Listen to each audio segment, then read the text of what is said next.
Evet, 2026 yılı hasat sezonu ümitle başladı. Ümitle başladı derken şunları ifade etmek istiyorum.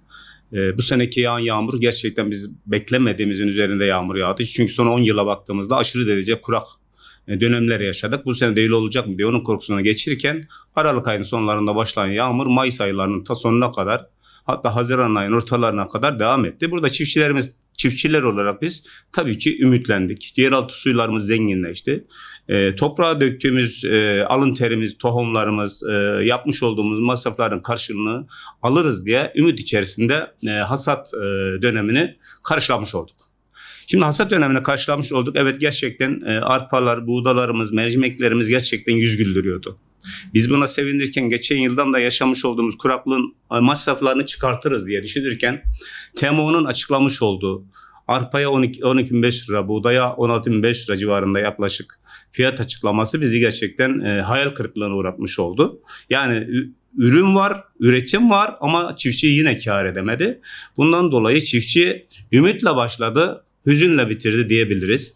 Önümüzde senenin hasadına geçecek olursak gerçekten çiftçinin artık can alır damarı kalmadı. Burasına kadar gelmiş durumda. Nedenle gelecek olursa bugün almış olduğum mazot fiyatı 85 lira. Bu 85 lirada kalacağını da biz beklemiyoruz. Çünkü her hafta 3-5 lira zam geliyor. Emin olun ki yılbaşına kadar biz 100 lira olacağını tahmin ediyoruz. Çiftçiler bu yönde önümüzde yılın ürününü kaç liraya satacağının hesabı yoktur zaten.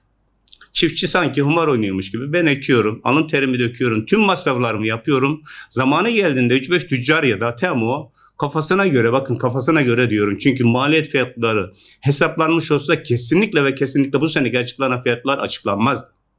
Çiftçinin ümidi kırıldı. Çiftçi girdi maliyetlerinin altında aşırı derecede eziliyor, ezilmeye de devam ediyor ama kazanmış olduğu, dökmüş olduğu alın terini kesinlikle ve kesinlikle alamıyor. Ondan dolayı da çiftçi ekim hazırlıklarına şu an başlamak konusunda emin olunuz ki ben de içinde bir çiftçi olarak tereddüt ediyor. Yine ekeceğim, yine masraf yapacağım. 85 liraya mazot alacağım. Gübrenin kilogramı 35 ile 50 lira arası. Bunları alıp masrafı yapacağım. Yine zamanı geldiğinde kazanmış olsam da kâr edemeyeceğim gibi düşüncelere sahip şu an. Bakınız, çiftçilerimiz öyle fedakar ki ben bunu her platformda söylüyorum. Hiçbir işletmeci 2 yıl, 3 yıl, 5 yıl zarar etse o işletmeye devam etmez. Kepengi kapatır, o işi bırakır, başka bir işe bakar. Ama çiftçinin öyle bir şansı yoktur. Çiftçinin öyle bir meşakkatli işi var ki, çünkü biz insanları doyuruyoruz, biz canlıları doyuruyoruz. Ondan dolayı çiftçilerimiz kesinlikle ve kesinlikle üretimden kaçmak istemiyor. Ama bakın bunun aması var. Ama çiftçi de bundan sonra kâr edemediği için, yıllar boyu zarar üzerine zarar ettiği için bundan sonraki ekimle ilgili tabii ki düşünceleri var. İçinde ben de olmak kaydıyla bakın düşünceleri var. Çiftçiler bu fedakarlığı yapıyorsa devletimizin de bu çiftçilere fedakarlık yaparak çiftçiye kâr ettirmesi lazım. Çiftçi kâr etmediği zaman, kesinlikle köyde tutulmaz. Bakın bazı projeler çıkıyor. Genç çiftçiler köye gitsin. Bayanlara şöyle destek vereceğiz. Kardeş, hiçbir şekilde kâr etmeyen bir esnaf köye gitmez, bir iş yapmaz, üretim yapmaz. Bize kârı gösterin. Biz nasıl kâr edeceğiz? Devletimiz bize bu kâr etmenin yolunu açacak, pazarımızı oluşturacak, girdi maliyetlerimizi hesap edecek, ona göre taban fiyat açacak. Kâr etmediğimiz takdirde evet, yeni üretim sezonu başlıyor.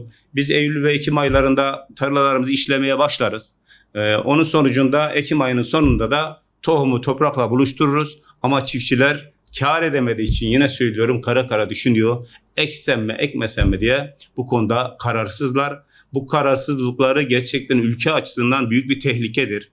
Zaten çiftçilerin yerelde TÜİK'in açıklamalarına göre 59-60 yaş ortalaması olmuş. Biz bunun daha da üzerinde olduğunu görüyoruz. Çünkü biz sahadayız. 65 yaşın altında bir tane çiftçi tarlada göremiyoruz. Sadece ameli olarak getirdiğimiz işçiler var genç yaşlarda. Ama üretim yapan bir tane çiftçiyi 60 yaşın altında bir tane biz göremiyoruz. Zaman zaman Şahin Bey Ziraat Odası olarak danışman mühendislerimizle bölgesel bazı köylerde toplantı yapıyoruz. Eğitim toplantıları bunlar.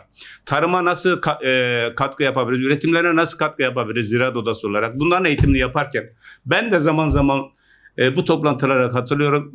Ben 57 yaşındayım. İşlerinde en genç benim. Bütün gelen o toplantıya gelen çiftçilerimiz benim yaşımdan daha üzeri, 60-65 yaş üzeri. Bu çiftçilerimiz bir 3-5 yıl daha kendini zorlayarak tarım yaptığında, üretim yaptığını düşünecek olursak, ondan sonra genç neslin tarıma rağbet etmelerini görüyoruz. Peki bu tarlalarımız kimler ekecek? Bu üretimi kimler yapacak? Bu marketleri, bu manavları kimler besleyecek? Kimler dolduracak bu rafları? Onu da hükümetimizin düşünmesini önemli rica ediyorum. Bakınız, çiftçi fedakarlık yapıyor, çiftçi de fedakarlık bekliyor. Bunu söyleyebilirim.